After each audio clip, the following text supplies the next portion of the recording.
Joining us now, in addition to Scott Brooks from the Waxahachie Sun, is Renee Jones. Renee is Missy's dear friend and co-worker. Renee, thank you for being with us. As the days pass and Missy's case is still unsolved, what goes through your mind? You're constantly trying to figure out who did it. Was the car involved? Are the resources that we have enough? You look at the facts, and although the facts are there, the evidence is not. We know, like you said, we know what time she arrived. We know what time the perpetrator was in the church. But what we don't know is, who is this person? How did they arrive? Did the Ultima at the SWAFA have anything to do with it? And how did they get away without even being seen? So many of the facts were out there in the first months following Missy's murder. For instance, we see the perpetrator, Renee. We know it had to be targeted.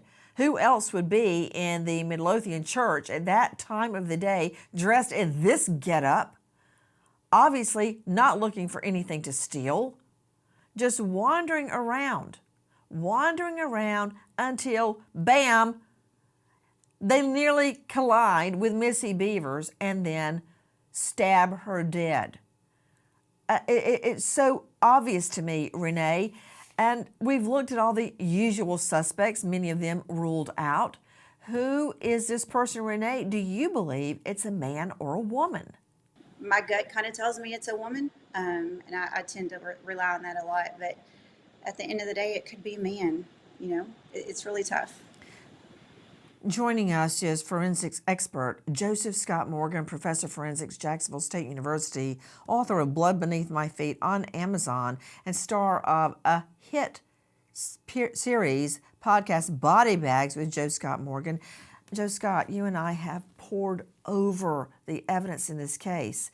And when you look at the perp walking through the halls, okay, testing, I mean, she doesn't even know what they're there for, obviously, so they're clearly not coming in to steal anything.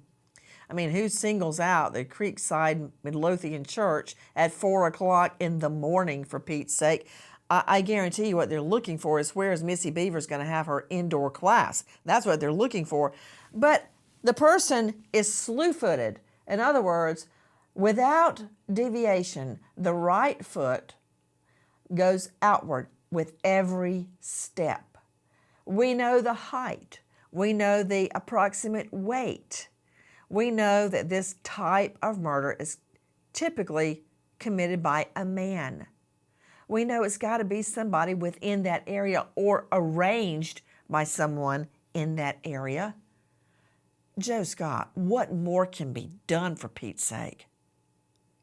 I can tell you this, the person that perpetrated this crime had an awareness of that environment, so much to the point that they felt the need to cover their face. So they knew that they would be in amongst cameras with video surveillance. And here's another thing for me as a former investigator, the idea of the timing. I don't know about you, but the idea of getting up at this time of day lies kind of outside the norm for most people, and that you have to meet up there before she is arriving. So this requires quite a bit of planning. I think that that's rather obvious.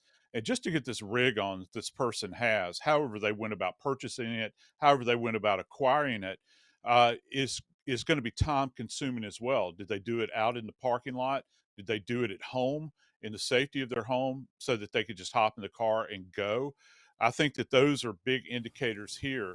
The time of the day, even the weather outside suggests this was a targeted murder.